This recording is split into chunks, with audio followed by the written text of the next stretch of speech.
Hey guys, what's up? It's Coach Todd from NC Fit Club, and today's a rest day from our P90X2 schedule, so I figured I would finally get around to doing this inversion table video. A lot of you keep seeing it and asking me, two of you asked me.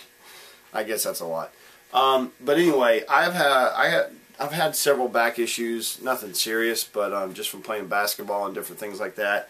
Used to go to a chiropractor all the time, still do from time to time, but a really good friend of mine turned me on to this. Now when it comes to inversion tables, I know there's some out there that you'll see at some of the discount club warehouse type places that'll be like $150 or $100 or whatever.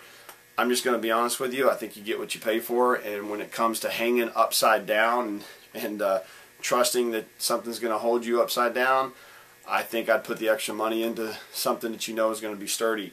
This one is a teeter hang up. There's several different models. I don't know particularly which model this is. It is the EP550 650. So it's one of those two. It's the EP550 or 650. But I've had this for about, I guess about a year and a half. So I'm going to show you how it works. Basically, before I get on it, this one comes with a DVD that kind of shows you how to use it. But there's a strap that you can buckle underneath it that will control how far upside down you go. So you can go back as far as this, or you can go all the way back to where you're upside down. And so I'm going to show you that. When you get upside down, there's some different things that you can do. So let me show you how this thing works. Alright, so the inversion table has a variable setting depending on your height. And I will tell you that this can sometimes be a little tricky to figure out, because like I'm 6 foot, but I have it set for 6'1". And whenever you get this set, you want to be able to lay back on it and it be completely flat like this. It shouldn't be, you know, this way or this way. You know, you just keep adjusting it. Once you get it, you'll know. So basically, once you get that set, it's got these little step here, right here. One is like higher if you're barefoot. If you got shoes on, you can make it go lower. So since I got socks on, I'll do this. Here's the back straps that your ankles go into. So you just put your feet in like this. And you just pull this down and make sure you see how this is still up. You make sure it clicks, because you don't want your feet coming out. And then it's just a matter of laying back.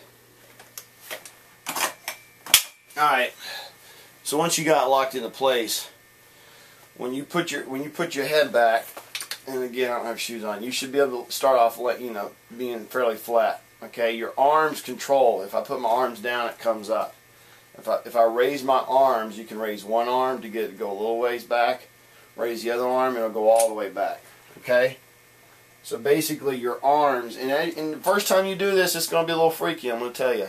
So it just takes a little getting used to, but once you get used to it, it's no big deal. So you can control your arms, like you can actually sit here and rock back and forth just by the movement of your arms, and it kind of stretches your back as you go. One of the other things you can do is, like, as you first start off, you'll want to use a strap that'll probably hold you to about somewhere right in here, about 45 degrees. And then eventually you're going to work your way to where you're hanging all the way here, and you can actually separate from it and just hang. Now, it takes some getting used to. Your blood's going to rush to your head. After you get used to it for a while, you're good. I like to pop my neck, because what happens, the principle of this inversion table basically is that as you hang upside down, your spine begins to decompress or get to stretch or be pulled apart.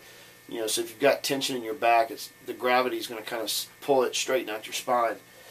So after you're hanging here for a while, if you can pop your neck. A couple of good things, you can grab it and twist and work out some of these side areas in your ribs and your delts. And stretch like that. You can also do the twist, and these are all moves that they show you in the DVD. And then if you got a TV around, you can just sit here and watch TV upside down and just hang. Now, you can definitely feel your back starting to stretch out, and it feels, it really does feel good, especially if you've been working out or playing basketball and you're just really tight, and it'll also stretch out your glutes and your hamstrings. And then once you're done, you just come up, and it tells you just to lay here flat. Don't just rush and go all the way up, because all this blood just rushed to your head. So you want to kind of sit here and hang flat for a while and kind of let your spine readjust and kind of, go back to normal, and let the blood start to get back to normal, and just sit here for a minute or two. And then when you're done, what you do is, it's real easy. You just simply bend your knees and slide your butt down, and it lowers down. And then that's it. It's pretty simple. So that's the inversion table. And then you pull that up, step out, and you're done. So that's pretty much it. That's the inversion table. That's how I use it. I use it quite often. Probably not as often as I should. I got to a point where I was using it every day. Most people that come over to my house that have ever tried it fall in love with it. So if you've been thinking about getting one, I think I paid $350 for this. But I was paying $40 a visit to the chiropractor. So I don't go to the chiropractor hardly ever unless it's just unless I just really injured myself or something. This is a really nice thing to have. And it does fold up. It's pretty simple to fold up. You basically readjust this all the way back in, flip this over, pull that, and it folds up. Now obviously this might fit under some of your beds. I doubt it, but you never know. That's why you see mine leaning up against there. So this is my teeter hang up. Oh, my sweet teeter. Alright guys, that's it. Call me or email me or whatever if you got questions. See ya.